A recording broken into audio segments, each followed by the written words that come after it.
সেই রাজনৈতিক দলগুলোর ভেতরকার নানান রকম সমস্যা বলেন, তারা মানুষের বিশ্বাস বা আস্থা অর্জন করতে পারে নাই, ব্যর্থ হয়েছে। এবং সে কারণেই রাজনৈতিক দলগুলো যতই চেষ্টা করুক না কেন, সাধারণ মানুষকে তারা কানেক্ট করতে পারছিল না।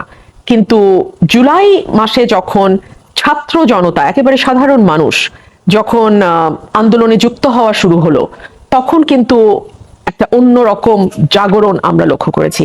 এবং এই জাগরণটা সমাজের প্রত্যেকটা স্তরে ছড়িয়ে পড়েছিল। আমরা দেখেছি স্টুডেন্টের বাবা মা তারাও রাস্তায় নেমে এসছে, ছোট ছোট শিশু কিশোররা রাস্তায় নেমে গেছে। তো এইরকম একটা জাগরণ আমার মনে হয় যে বাংলাদেশ খুব নিকট অতীতে দেখেনি। 90-এর পরে, 90-এর অভ্যুত্থানও ঠিক এতটা বিস্তৃত ছিল কিনা আমি জানি না, তবে ছিল না, হ্যাঁ আপনি জানেন, সেটাও এতটা বিস্তৃত ছিল না। কিন্তু 5ই অগস্ট যেটা হলো সেটা খুবই অভূতপূর্ব। এবং তারপরে আমার কাছে মনে হয়েছে যে আজকে এই যে আমাদের হতাশা, যে আমরা যা চেয়েছি তা হলো না, কেবল একটি সরকারের বদলে আরেকটি সরকার আসলো, একটা দলের বদলে আরেকটা একদলীয় শাসন, এবং সেই সাথে একটি গৃহপালিত বিরোধী দল। একই রকম ভাবে আমি এই সংসদেও দেখতে পাচ্ছি একদলীয় শাসন এবং সেই সাথে একটি অনুগত বিরোধী দল।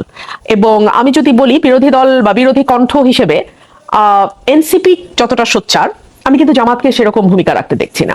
এটা হতে পারে যে দীর্ঘদিনের বিএনপির সঙ্গে পথ চলার তাদের যে অভ্যস্ততা, সেখান থেকে বেরিয়ে এসে একটি শক্তিশালী বিরোধী দল হিসেবে নিজেকে সংসদে প্রতিষ্ঠা করবার জন্যে যেই ধরনের চিন্তা এবং যেই ধরনের প্রস্তুতির প্রয়োজন হয়, জামাতের মধ্যে আমি সেটা দেখতে পাচ্ছি না। সে কারণেই দেখুন, ধরুন বাণিজ্য চুক্তি আমেরিকার সাথে, সেটা নিয়ে আমি ছাড়া কথা বলবার মতন আমি আর কোনো সংসদ সদস্যকে পেলাম না। আরো 5 জন সংসদ সদস্যের স্বাক্ষর লাগবে সেখানে, সেই স্বাক্ষর তো আমি পাবো না। সো আমাকে পয়েন্ট অফ অর্ডারে দাঁড়াতে হয়েছে। আমার কাছে মনে হয়েছে যে এই সংসদটা ঠিক আগের সংসদেরই একটা ধারাবাহিকতা, শুধু দল পরিবর্তন হয়েছে, মুখ পরিবর্তন হয়েছে। এবং যে অধ্যাদেশগুলো সবচেয়ে গুরুত্বপূর্ণ ছিল, আপনি যে প্রশ্নটি করছেন, ধরুন গুম অধ্যাদেশ, বিচার বিভাগের স্বাধীনতা সংক্রান্ত যে অধ্যাদেশ, এই অধ্যাদেশগুলো যখন একপাশে সরে যায়, বলা হয় যে আমরা এটাকে নতুন করে আনবো, আমাদের পূর্ব অভিজ্ঞতা তো আমাদেরকে মানে আস্থা দেয় না। অতীতে আমরা তো দেখেছি বিচার বিভাগের স্বাধীনতা, আওয়ামী লীগ এসছে, বিএনপি এসছে, আবার আওয়ামী লীগ এসছে, আবার বিএনপি এসছে, বিচার বিভাগ তো স্বাধীন হয় নাই। সুতরাং এই সরকার নতুন করে সেই অধ্যাদেশটি আনবে, এই আস্থা তো আমি পাই না। একদম একটা হ্যাফাজার্ড অবস্থার মধ্যে আছে। এবং আমি আপনাকে বলি, আমাদের অনেকগুলো জেলায় কিন্তু এই মুহূর্তে জেলা জজ নাই, সেশন জজ নাই। কেন নাই? কারণ আমাদের যে অধ্যাদেশটা যেটা সুপ্রিম কোর্ট থেকে জারি হয়ে এসছে, সেটা অনুযায়ী সরকারের কিন্তু নিয়োগ, বদলি, পদোন্নতি, পদায়নের আর কোনো ক্ষমতা থাকে সবকিছু।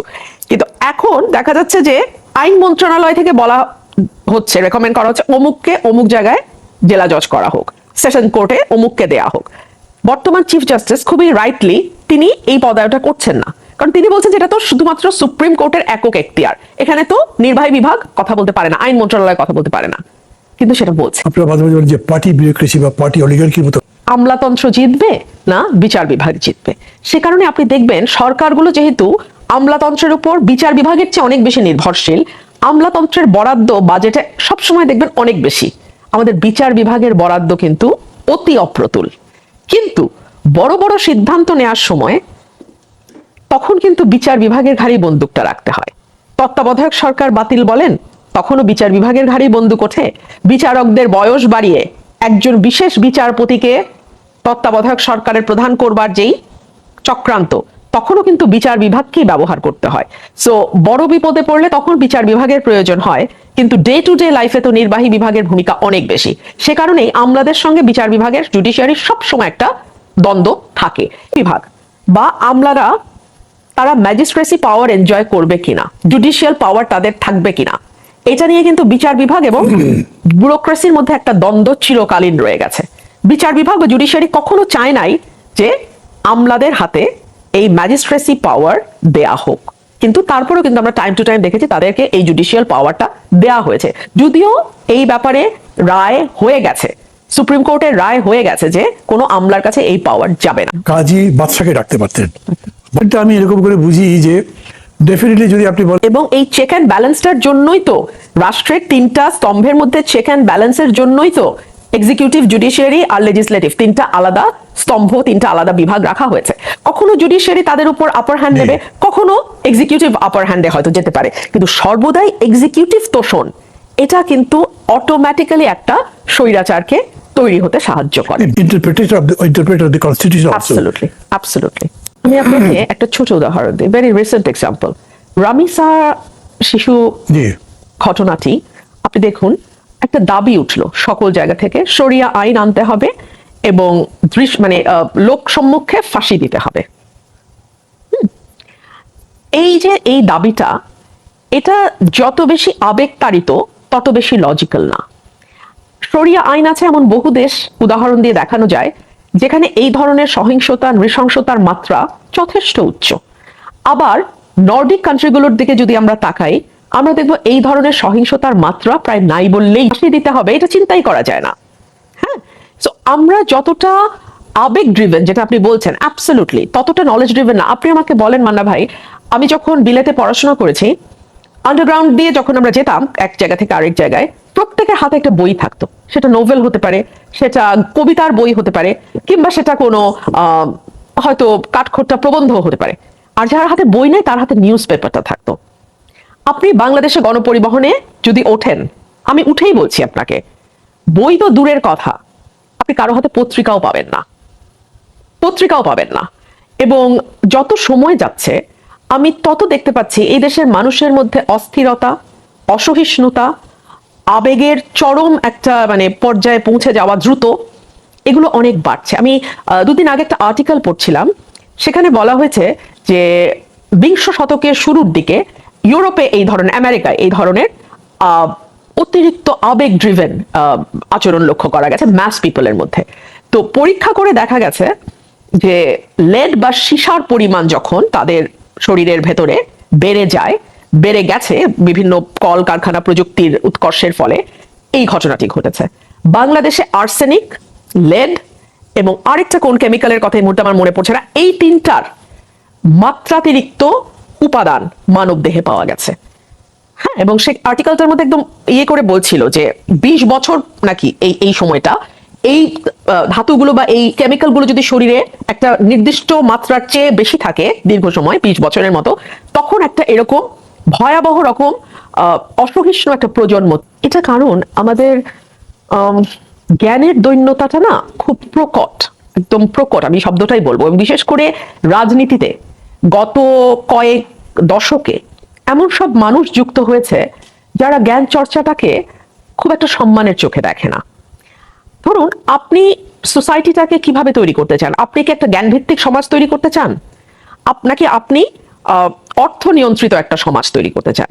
ভিত্তিক সমাজ তৈরি করতে চান, তাহলে বই পড়ার প্রতি একটা শিশুকে ছোট কাল থেকে আপনাকে আগ্রহী করতে হবে।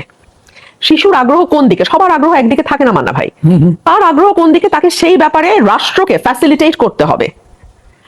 আপনাকে সমাজের যারা জ্ঞানী গুণী ব্যক্তি আছেন তাদেরকে সম্মান করতে হবে।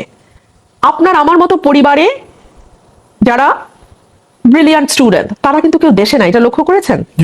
ল অ্যান্ড অর্ডারের সিকিউরিটি দিতে পারবে? তুমি কি আমাকে ভেজাল মুক্ত খাদ্য এবং সুচিকিৎসা এনশিওর করতে পারবে? আমি তো কোনোটাই পারবো না। তাহলে সে ফিরবে কেন? করছি আমরা আমাদেরকে যখন করা শুরু করব না, সমাজ তখন পরিবর্তন হবে। আমরা এমন একটা সমাজে বাস করি। আপনি বললেন যে আপনি একটা প্রশ্ন তুলতে চেয়েছেন, পারেননি। আপনি যেটা একটা প্রবণতা দেখছি যে সেটা খারাপের দিকে যেতে পারে। শুধু উদাহরণ দিয়ে তাহলে বোঝাই। আমার 18 নির্বাচনের যে সংসদ সেইটা এবং এই সংসদের একটা সেশন গেছে, এই অভিজ্ঞতা বলে সাংসদরা দলীয় প্রধানের স্থাবকতায় যতটুকু সময় ব্যয় করে তার 1% সময়ও তারা নলেজ বেসড একটা বক্তব্য তৈরিতে ব্যয় করে না। ধরুন, এই যে বাজেট সেশন আসছে, আমি আজকে আপনার কাছে বাজি রেখে কথাটি বলে আপনি বিরতিতে যান। একটা সাংসদও বাজেট বা অর্থনীতি নিয়ে কথা বলবে না। আমি এটি বলছি এ কারণেই যে আমার 4টা বাজেট দেওয়ার সময় উপস্থিত থাকার সুযোগ হয়েছে এর আগের সরকারে।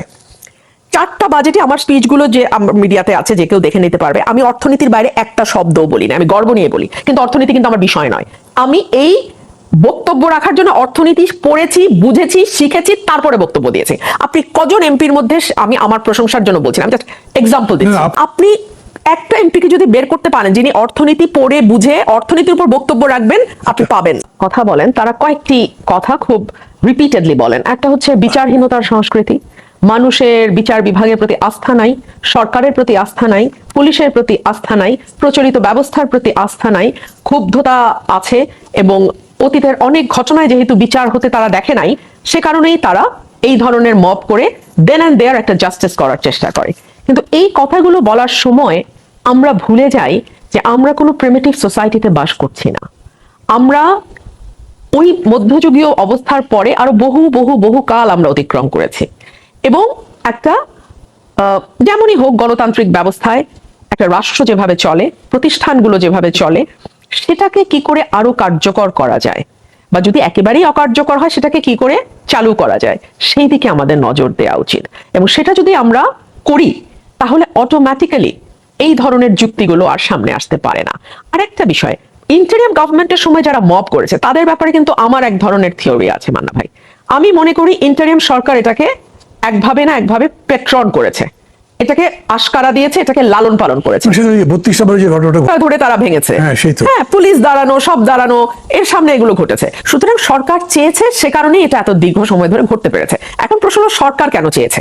চেয়েছে এই কারণে যে ওই সময় সরকারের তো কোনো দল ছিল না, কিন্তু সরকারের কিছু শক্তির প্রয়োজন ছিল মাঠে, যাতে তাদের বয়ানটা কেউ কেউ জারি রাখতে পারে। মানে 5 বছর চাই ইউনুসকে, 20 বছর চাই ইউনুসকে, আজীবন চাই ইউনুসকে, তার তো ভিতরে ক্ষমতার খায়েশ ছিল। সো এই খায়েশের কথাটা যাতে সাধারণ মানুষের মুখ দিয়ে বলানোর একটা চেষ্টা হিসেবে তারা কিছু কিছু মানুষকে লালন পালন করতো, যাদের মধ্যে বেশিরভাগই দক্ষিণপন্থী মানুষ, বেশিরভাগই উগ্রবাদপন্থী মানুষ, বেশিরভাগই রাইট ফোর্সের মানুষ। তো সেভাবে তারা মবটাকে সমাজে জারি রেখেছিল। এবং একটা বিষয় যখন সমাজে মোটামুটি স্টাবলিশ হয়ে যায়, সেটাকে কিন্তু দ্রুত সরিয়ে ফেলাটাও কঠিন। আর এই সরকারের যিনি স্বরাষ্ট্রমন্ত্রী, আমার কাছে মনে হয় যে উনি মিডিয়ার সামনে কথা বলতে পছন্দ করেন, জ্যাক অফ অল ট্রেডস। এবং যেহেতু ওনাকে ডিফ্যাক্টো প্রাইম মিনিস্টার বলা হচ্ছে, এবং মোটামুটি নির্বাচনের 1 মাস পর থেকে উনি he is known as de facto prime minister.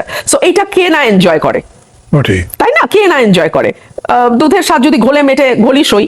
So উনি ডিফ্যাক্টো প্রাইম মিনিস্টারশিপ এনজয় করছেন, কিন্তু ওনাকে অনেক বেশি ওনার মন্ত্রণালয়ের দিকে মনোযোগ দেওয়া উচিত। আমি আপনাকে একটা উদাহরণ দিই। 21শে ফেব্রুয়ারি বিএনপির লোকাল নেতৃবৃন্দ আমাকে এলাকায় ফুল দিতে যাওয়ার সময় লাঞ্ছিত করেছে, আমার ফুল পাড়া দিয়ে মাটির সাথে মিশিয়ে দিয়েছে, এবং আমাকে ফুল দিতে দেয়া হয়নি। মানে ইয়ে থাকতো, মানে কি বলবো ওটাকে, যে মানে নিজের দপ্তর ঠিক মতো চালানোরও যদি ইচ্ছা থাকতো, উনি দেন এন্ড দেয়ার অ্যাকশনে যেত। এটা নট দ্যাট রুমিনকে ফেভার করা, এটা হচ্ছে নিজের দলকে ফেভার করা, নিজের গভর্নমেন্টকে ফেভার করা। আমার এলাকায় ব্রাহ্মণবাড়ি, আমি যেহেতু ব্রাহ্মণবাড়িয়াতেই থাকি, আমি সেই উদাহরণই আপনাকে দেই। 15-20 জনের একটা মিছিল বেরোয়েছে আওয়ামী লীগের, সবারই মাস্ক পরা, টুপি পরা, মুখ ঢাকা। বের করার কোনো সম্ভব না কে ছিল। 150 জনের নামে মামলা হয়েছে, জেলায় উপজেলায় মামলা বাণিজ্য করছে 5 আগস্টের পর থেকে। স্বরাষ্ট্রমন্ত্রীর যদি নিজের দলের প্রতি ভালোবাসা থাকতো, এই সরকারের প্রতি দায়বদ্ধতা থাকতো, আওয়ামী লীগের প্রতি না, এই সরকারের প্রতি, তার সরকারের প্রতি দায়বদ্ধতা থাকতো, সে শক্ত হাতে এগুলো বন্ধ করত। কিন্তু সে তো জানেই না মনে হয়। সে সংবিধানের 215 অনুচ্ছেদ নিয়ে, বা 126 অনুচ্ছেদ নিয়ে, বা 99 নম্বর অনুচ্ছেদ, I am just saying randomly, নিয়ে যত উদ্বিগ্ন। বাংলাদেশে গত 1 মাসে যে 118 জন শিশু ধর্ষিত হয়েছে, আজকে 71 বছরের একজন বৃদ্ধ, আমি আপনার শোতে বসার সময় দেখলাম, ধর্ষণের শিকার হয়েছে। তাদেরকে বিচারের আওতায় আনা, এবং বিচারের আগেই ক্রাইম কি করে কন্ট্রোল করা যায়, অপরাধ কি করে দমন করা যায়, prevention is always better then cure, সেই দিকে মনোযোগ দেওয়ার মতন সময়, ইচ্ছা, আগ্রহ, দায়বদ্ধতা, জবাবদিহিতা এই স্বরাষ্ট্রমন্ত্রীর নাই। নিয়ে কথা বলছি, আইন শৃঙ্খলার সঙ্গে যুক্ত করেছেন মানা ভাই, যে এই সরকারের মধ্যে ইউনুস গভর্নমেন্টকে ডিফেন্ড করার একটা প্রবণতা। Did you notice that? অনেকেই লক্ষ্য করেছে। অংশ কেন আমি বলছি, আপনি লক্ষ্য করেছেন সরকারের তথ্য উপদেষ্টা, very close to the prime minister Zahidur Rahman, উনিও সম্প্রতি বলেছেন, আমি বিশ্বাস করি ইউনুস সরকার শিশু হত্যার জন্য টিকা দেয়নি, বিষয়টি এরকম নয়। দেখুন, কোন সরকারই জেনারেল পাবলিক হত্যার জন্য কোনো সিদ্ধান্ত নেয় না নর্মালি। তারা কি করে, তারা শিয়ার রেকলেস হয়, এক্সট্রিম লেভেলের রেকলেসনেস থাকে, এবং সেই রেকলেসনেস ইটসেলফ ইজ আ ক্রাইম। এইটা কি ডক্টর জাহিদের মতন সর্ববিষয়ে জ্ঞানী ব্যক্তি জানেন না? জানার তো কথা, কিন্তু ওই যে প্রাইম মিনিস্টারের চারপাশে থাকেন, ওনার বুঝতে পারছেন না। তারপরে ধরুন বিএনপি 20 বছর ধরে বিরোধী দলে, এই কান্নাকাটি 20 বছর যাবত কান্নাকাটি, এই 20 বছরে তারা একটা পররাষ্ট্রমন্ত্রী কে হবে ঠিক করতে পারে নাই। এত বড় দলে একটা পররাষ্ট্রমন্ত্রী হওয়ার যোগ্যতা বলা লোক নাই, খলিল সাহেবকে করতে হলো। আচ্ছা, ইন্টেরিয়াম সরকার ট্রেড এগ্রিমেন্ট করলো 3 দিন আগে নির্বাচনের। এই সরকারের যদি ন্যূনতম স্বাধীনতা এবং ওই সৎ সাহসটাও তো এই সরকারের নাই, যে তারা সংসদে ট্রেড এগ্রিমেন্ট নিয়ে আলোচনা করবে। এটা নিয়ে আমি বলেছি এটা একদলীয় parliament, just the parliament we saw back in 2014, 2018 and 2024. This is the continuation of the same method. Just ওই সময়ে আওয়ামী লীগের সঙ্গে জাতীয় পার্টি ছিল, এখন বিএনপির সঙ্গে জামাত আছে। This is all the same, this is all the same. পার্থক্য একটা জায়গায় আছে মান্না ভাই, আমি অলওয়েজ এই গভর্নমেন্টটাকে দেখি ইনকম্পিটেন্ট, ইনকেপেবল আওয়ামী লীগ হিসেবে। আওয়ামী লীগ যা করেছে ফুল কনফিডেন্স নিয়ে করেছে, ফুল ক্যাপাসিটি নিয়ে করেছে, এবং আওয়ামী লীগ জানতো তারা কি করছে। কিন্তু এই সরকারটাকে আমার উদ্ভ্রান্ত দিগ্ভ্রান্ত মনে হয়। ধরুন এখন তো গণমাধ্যম এরকম হয়েছে যে এখন গণমাধ্যম কেবলমাত্র পত্রিকার 4 পাতার মধ্যে আবদ্ধ না। আপনার হাতেও একটা গণমাধ্যম আছে, আমার হাতেও একটা গণমাধ্যম আছে। আমি আপনাকে বলি, প্রাইম মিনিস্টার যখনই কোনো স্পিচ দেন একটা দুটো মারাত্মক ভুল সেখানে থাকে। 2002 সালে কাজী নজরুল ইসলাম 3 সালে এসছেন বলে তিনি দাবি করেছেন। মানে আচ্ছা, আমরা এটা নিয়ে পাবলিক তো হাসাহাসি চরম করছে। আমার বক্তব্য এখানে না, আমার বক্তব্য হচ্ছে তার স্পিচ রাইটাররা যারা, এখানে কি কোনো খেলা আছে? ওনার ব্যাপারে মুশকিল, এরকম বিস্তৃত হওয়ার কথা না। এবং রিপিটেডলি কুমিল্লায় গিয়ে উনি ভিজিট করেন, উনি গিয়ে দিনাজপুরে আম আনেন। একটা বড় মিস্টেক হয়েছে, থাকতে পারবো কিনা সেটাও তো জানি না। বিএনপির জন্য পজিটিভ দেখেছি, আপনাকে নমিনেশন দেয়াই হলো না। Is it only because to satisfy religious fanatics বা অন্য কোনো গ্রুপ বা কাউকে? এটা কি ব্যাপার? আমি সত্যিকার অর্থে যদি আমাকে জিজ্ঞেস করেন, আমি যেহেতু নেতাদের বাড়ি বাড়ি গিয়ে পা ধরে বসে থাকি না, গুহ্য কারণ আমি জানি না। অ্যাপারেন্টলি আপনারা যেটা দেখেছেন, সবাই বাংলাদেশ যেটা দেখেছে যে জমিয়াত উলামা ইসলামের সঙ্গে তাদের জোট হয়েছে, তারা 4টা আসন দেবে, তার মধ্যে আমার আসনটা। সম্ভবত তারেক সাহেব, যেটা মানে আমি 3 মাসের এক্সপিরিয়েন্স থেকে যেটা দেখছি, উনি সম্ভবত ধারণা করেছিলেন যে আমি দাঁড়াবো না, স্বতন্ত্র দাঁড়ালেও যে তার কোনো প্রশ্ন নেই। ওভার কনফিডেন্স, সুপার কনফিডেন্স এবং সুপার অ্যারোগেন্স সব মিলিয়ে ধরে নিয়েছিলেন যে ও যাবে কই, ওর গতি কি, যেটা এইসব দলের, এই বর্জুয়া দলগুলোর যেটা থাকে আর কি, অ্যারোগেন্স, মাত্রা ছাড়া অ্যারোগেন্স। কিন্তু বাংলাদেশ তো আসলে বদলে গেছে। পেছন যাত্রা হয়েছে সত্য, জ্ঞান ভিত্তিক সমাজ আমরা তৈরি করতে পারি নাই, মেধা ভিত্তিক সমাজ তৈরি করতে পারি নাই, মেরিটোক্রেসিকে আমরা প্রাধান্য দেই নাই, আমরা অর্থভিত্তিক সমাজ তৈরি করেছি। হ্যাঁ, এগুলো আমাদের পেছন যাত্রা বটে। তবে একই সঙ্গে মানুষ কিন্তু, বিশেষ করে এই 5ই অগস্টের পরে, মানুষ কিন্তু ওই যে একটা রাজা প্রজার সম্পর্ক, হ্যাঁ, ওই জায়গাটা কিন্তু ভেঙে গেছে মানুষের। মানুষ কিন্তু এখন প্রশ্ন করে, মানুষ কিন্তু এখন মুখের উপর জবাব দিয়ে দেয়। সো এই জায়গাটাও হয়তো 17 বছর দেশের বাইরে উনি হয়তো বোঝেন নাই বাংলাদেশের মনস্তাত্ত্বিক পরিবর্তনটা, যে আমি কিন্তু এটা আগেই ক্লিয়ার করেছিলাম। আমি খুব বেশি লুকাছাপা করি না পলিটিক্সে। আমি ওই পিছনে পিছনে ষড়যন্ত্র করা, লুকিয়ে লুকিয়ে করা, আমি that is not my character. So আমি অন এয়ার এই চ্যানেলে ভেরি সারপ্রাইজিংলি, সম্ভবত এই চ্যানেল বা আরেকটা চ্যানেলে আমি বলেছিলাম যে শীষ মার্কায় নির্বাচন না করলে হাঁস মার্কায় নির্বাচন করব। আমি কিন্তু এটা বলেছি, এবং এই কথা আমি আমার দলের একমাত্র মহাসচিবের সাথে আমার কিছুটা কথাবার্তা হতো। সো ওনাকে আমি ক্লিয়ারলি বলেছি, স্যার আপনি যদি আপনারা যদি আমাকে নমিনেশন না দেন, আমি ইন্ডিপেন্ডেন্ট ইলেকশন করবো। এটা আমি দলকেও বলে দিয়েছিলাম নির্বাচনের আগেই।